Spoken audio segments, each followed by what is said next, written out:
I never thought I'd be snooping through someone else's work computer, let alone the guy I've been crushing on for months. But there I was, one quiet Tuesday afternoon, trying to finish a report and accidentally stumbling onto something I wasn't supposed to see. It's funny how things like that happen when you least expect them. So let me back up a bit. I work in this small but busy marketing agency downtown. Nothing glamorous, but it pays the bills and, more importantly, it gave me a reason to talk to Jamie. He's the new graphic designer who joined about 6 months ago. Tall, a bit messy in that effortlessly cool way, always wearing these vintage band tees that make me wonder what his music taste is like. I'm not usually the type to notice guys at work, but Jamie's different. There's just something about the way he mixes quiet confidence with this subtle kindness that made me want to know him better. Most of our interactions were casual, quick hellos in the hallway, coffee machine small talk, the usual. But every time I got the chance to hang out near his desk, I caught myself watching him work, hoping he'd look up and say something more than, "Hey." I knew he wasn't the office flirt type, and honestly, I wasn't sure if he was even into guys. That uncertainty was both thrilling and frustrating. On this particular afternoon, I was rushing to finish a client presentation that was due by 5 p.m. Jamie had been out for a meeting, so his desk was empty. Our office is pretty laid back about people borrowing printers, scanners, or sometimes just using a different workstation if theirs is acting up. I needed to print some last-minute pages, so I plugged my flash drive into the computer across from Jamie's desk. That's when I noticed the folder, just sitting there, named Private. Now, curiosity killed the cat, right? I figured maybe it was a personal project or something harmless, but I hesitated. Should I even open it? But the moment I clicked on the folder, I got "Please Meet In." Inside were pictures. Lots of them, but not the usual vacation snapshots or memes.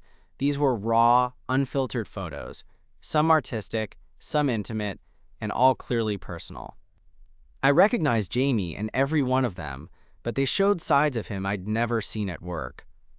There was this strange mix of vulnerability and boldness in those photos that made me feel like I was seeing a whole different Jamie, a side guarded and hidden from everyone else.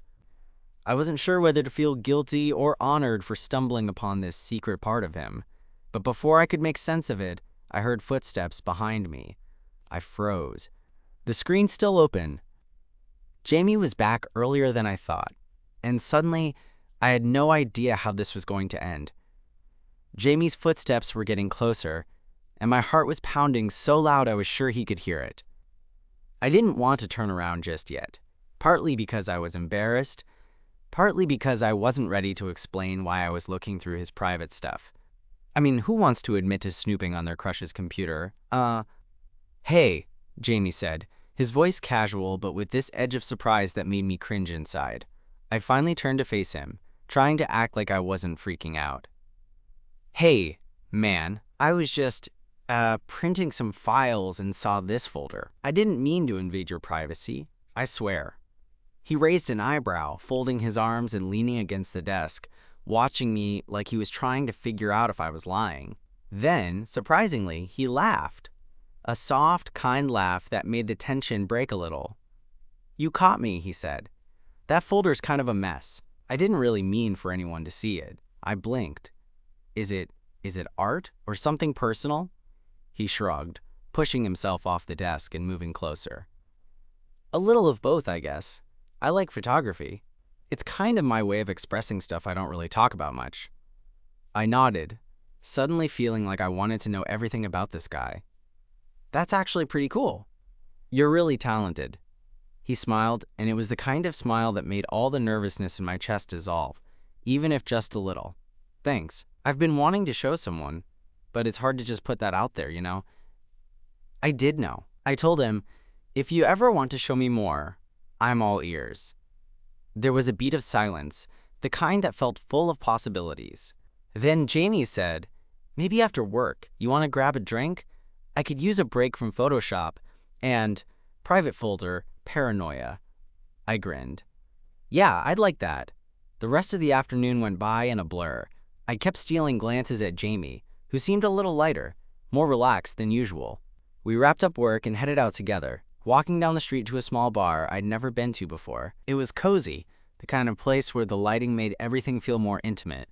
We talked about the usual stuff at first: work, music, dumb movies we'd seen recently. But soon, Jamie opened up about his photography, how it helped him process things, especially growing up in a small town where he didn't really fit in. I found myself sharing more about my own insecurities, stuff I usually kept to myself. At one point, he looked at me and said, "I'm glad you found that folder. I know it sounds weird, but it feels good to have someone see that side of me." I couldn't help but smile. Yeah, me too. It's kind of like we're seeing each other for real, not just the work versions. He nodded and took a sip of his drink. "So, are you into guys? Because I'm guessing you didn't just stumble onto my private folder by accident." I laughed, feeling a mix of relief and excitement. "Yeah, I am. I wasn't sure if you were, but now I'm hoping you are." Jamie's eyes lit up, and for the first time, the way he looked at me was different, soft, open, maybe even hopeful. "I am, and maybe this whole accidental discovery thing was fate messing with us." I raised my glass. To accidents that turn into something good. He clinked his glass with mine, and suddenly, for the first time in a long time, I felt like I wasn't just watching from the sidelines. Maybe this was the start of something real. And honestly, I couldn't wait to see where it would go. After that night at the bar, things between Jamie and me shifted in this quiet, almost invisible way. We didn't suddenly become inseparable, but there was this new layer beneath our casual work camaraderie. It was like we'd crossed some invisible threshold, and everything felt a little more charged whenever we talked or even just passed in the hallway. The next morning, I caught him staring at me across the office. Not in a weird way, but in a way that made me catch my breath and pretend to focus on my email. He gave me one of those half smiles, the kind that says, "Hey, remember last night?" without actually saying it. I smiled back, trying to play it cool, even though inside I was buzzing.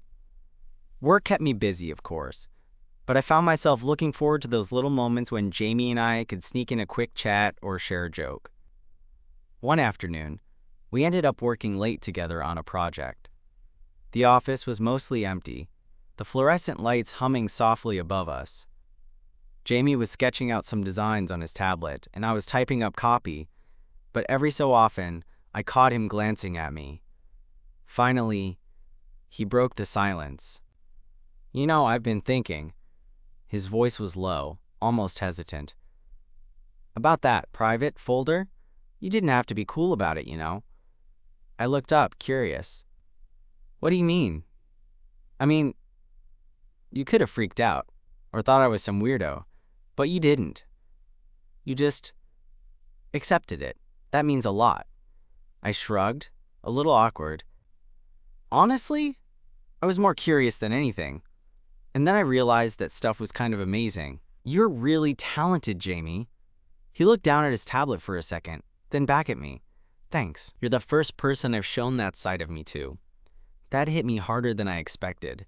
I wanted to say something profound, but instead I just nodded. "I'm honored then." There was this moment where the space between us felt charged, like something unspoken was hanging there, waiting for one of us to say it out loud. I wanted to be the one to break the silence, but I wasn't sure how. Jamie smiled softly and said, "I'm glad you're here." It felt like an invitation, so I leaned a little closer. "Me too." The next few weeks were a mix of stolen moments and cautious steps. We started having lunch together, sometimes sneaking off to a quiet cafe nearby instead of eating at our desks. It was during those lunches that I saw more of who Jamie really was. His dry sense of humor, the way his eyes lit up when he talked about his favorite bands, the way he listened when I talked about my childhood. One Tuesday, Jamie invited me to check out a gallery opening where some of his photography was being shown. I agreed without hesitation. Walking into that gallery and seeing his work displayed like that, it was something else. The photos told stories. Raw, emotional, sometimes playful, sometimes painfully honest. I found myself standing in front of one that caught me off guard. A black and white portrait of a guy standing alone on a rooftop, looking both vulnerable and defiant. "That one's me," Jamie said, coming up beside me. The moment I took it, I was trying to capture how it felt to be out, but still feeling like I had to hide. I looked at him, heart pounding. "It's beautiful. And brave." He shrugged, cheeks coloring slightly. "I wouldn't have shown it if I hadn't started trusting you." I reached out and gave his arm a light squeeze. "I'm glad you do." That night, walking home together under the city lights, the air between us was different, warmer, charged with possibility. Jamie stopped at a quiet corner, looked at me kind of nervously, and said, "I don't want this to just be about work or photography or whatever. I want to see where we can go with us." I grinned, feeling like all the pieces were finally falling into place. "I was hoping you'd say that." We stood there for a moment, the city humming around us, and then Jamie leaned in, just close enough that I could feel his breath. It wasn't a dramatic movie kiss or anything, just a soft, tentative brush of lips that somehow said everything. After that, things weren't always perfect. There were awkward moments, misunderstandings, and the usual workday distractions. But every day, I felt more sure that this unexpected turn, finding his private folder, opening a door to his world, was the best accidental decision I'd ever made. And honestly, I'm excited to see what comes next. Things between Jamie and me started to feel like this quiet, slow-burning thing. Nothing rushed, but definitely building. We were still figuring each other out, navigating the awkward in-between space of new relationships, especially when you're stuck seeing each other every day at work. It wasn't exactly easy to let those sparks fly openly in an office environment where gossip could spread like wildfire. One afternoon, about a month after the gallery show, Jamie slid into the seat across from me during lunch in the break room. He had this mischievous grin that instantly made me wonder what he was up to. "Hey," he said, nudging a small, wrapped package toward me. "I made you something." I raised an eyebrow, curiosity kicking in. "You made me something? What is it? A friendship bracelet? A mixtape?" Laughing, he shook his head. "No, nothing that cheesy. Just open it." Inside was a tiny photo album, handmade, filled with pictures, some of them from the gallery, some candid shots of us, plus a few new ones I hadn't seen. There was one of me holding a coffee cup, mid-laugh, another of Jamie caught in the sunlight, eyes closed, looking peaceful. I looked up, a bit choked. "Jamie, this is amazing." He shrugged, cheeks a little pink. "I wanted to give you something real. Something to hold on to when work gets crazy." I flipped through the pages slowly, feeling more connected to him with every photo. It wasn't just pictures. It was like he was sharing his world with me, piece by piece. That afternoon, we laughed over terrible office coffee and talked about everything from our favorite childhood memories to the stupidest things our families had done. It was one of those rare moments where time just melted away, leaving only the two of us in this little bubble. But, of course, reality waited patiently outside that bubble. A few days later, I noticed the usual glances from our coworkers were getting a little longer, a little more pointed. The subtle shift in the office atmosphere was hard to ignore. Whispered conversations stopped abruptly when Jamie or I walked by. I guess we weren't as invisible as we thought. One morning, I found Jamie sitting at his desk, shoulders tense, staring at his screen with this strange, defeated look. "You okay?" I asked, lowering my voice as I approached. He sighed, rubbing the back of his neck. "I think people are starting to talk. It's subtle, but it's there. I'm not sure if I'm ready for all that." I sat down beside him. "Yeah, I've noticed it too. But you're not alone in this. We can handle it together." His eyes met mine, vulnerability shining through. "I just don't want it to affect our work or how people see me." I nodded, understanding more than he probably realized. "Neither do I, but screw what anyone else thinks. We know it's real." Jamie gave me a small, grateful smile, but I could tell the worry was still there.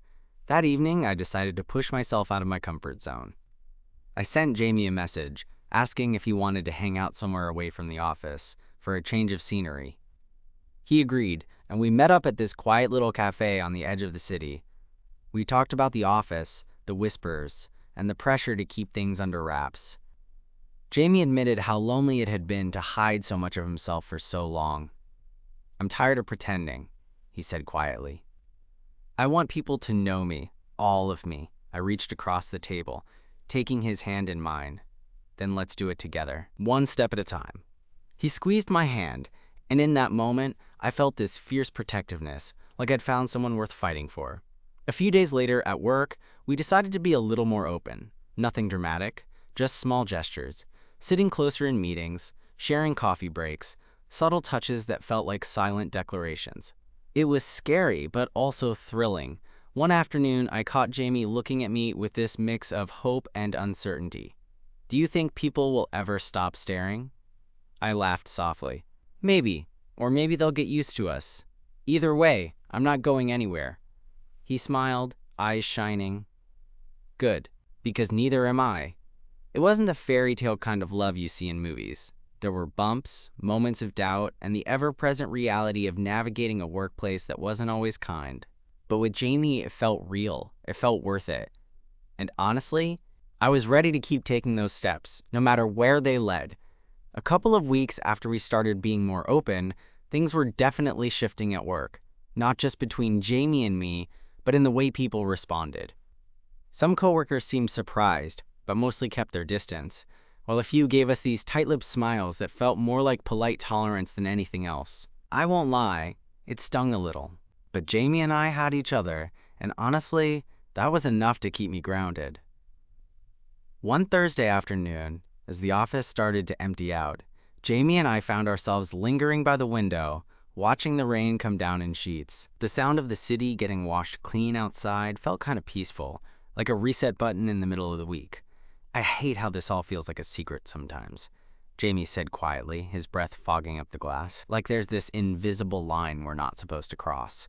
I leaned back against the wall, trying to find the right words. "I get that, but I think the secret's more about people's discomfort than ours." He nodded, running his fingers through his messy hair. "Maybe. I just wish it felt safer to be ourselves, without worrying about the office gossip." I looked at him, really looked, and felt this surge of protectiveness. We can't control what other people think, but we can control how we support each other. And I'm here, always. Jamie gave me a small smile, that half grin that I'd come to love. "You're good at this, making me feel less alone." We stood there in silence for a minute before he finally broke it. "Hey, want to get out of here? Rain and all." I didn't hesitate. "Absolutely." We grabbed our coats and headed out, the rain soaking through my jacket within minutes, but I barely noticed. Jamie's hand found mine, and I held on tight, like I was anchoring myself to something real. We ducked into a tiny, dimly lit bar a few blocks away, the kind of place that smelled like old wood and spilled beer, with a jukebox humming softly in the corner. We found a booth in the back, ordered 2 pints, and settled in. "So," Jamie said, swirling his glass, "how long have you been into me before you went snooping through my files?" I laughed, longer than I'm proud to admit. He rolled his eyes, grinning. "You're lucky I'm weird like that." We talked for hours, the world shrinking down to just the two of us. He told me about his art dreams, how he wanted to someday open a gallery for queer artists, a place where people like him could be celebrated without judgment. I shared some of my own hopes too, things I'd never said out loud before. At one point, Jamie reached across the table and brushed a stray lock of hair from my forehead. The touch sent a jolt through me, and I realized I was falling deeper than I'd thought possible. "We're going to get through this," he said softly. "Whatever this turns out to be." I nodded, feeling a warmth spread through my chest. "Yeah, together. Asterisk, asterisk, asterisk." A few days later, the office threw a surprise birthday party for one of our coworkers. Normally, I dread these events, but with Jamie by my side, I felt braver. We showed up together, hand in hand, and I caught a few glances that were less cold and more curious. Maybe people were starting to accept us, or at least notice that we weren't hiding anymore. Halfway through the night, Jamie pulled me outside for some fresh air. The city lights shimmered on the wet pavement, and the cool night breeze felt like a reset. "I'm glad we did this," he said, wrapping an arm around my waist. Me too. He leaned in, and this time the kiss was slow and sure, not hesitant or tentative. It was the kind of kiss that said, "I'm here, and I'm not going anywhere." When we finally pulled apart, Jamie looked at me with those eyes, open, vulnerable, full of promise. "Let's keep being us," he said. I smiled, feeling like all the messiness and uncertainty of the last few months was worth it for this moment. Always. Walking back inside, I realized something. Sometimes the best things in life come from the most unexpected places, like a private folder on a work computer that turned into the beginning of something real and beautiful. And no matter what happened next, I was ready to face it. With Jamie, things felt like they were finally settling into something real between Jamie and me. We had our moments of doubt and awkwardness, sure, but mostly it was about learning how to be together without letting the outside world's noise drown us out. But, as with most stories worth telling, life threw in a curveball when I least expected it. It all started on a Friday afternoon. The office was quieter than usual, people wrapping up the week, looking forward to the weekend.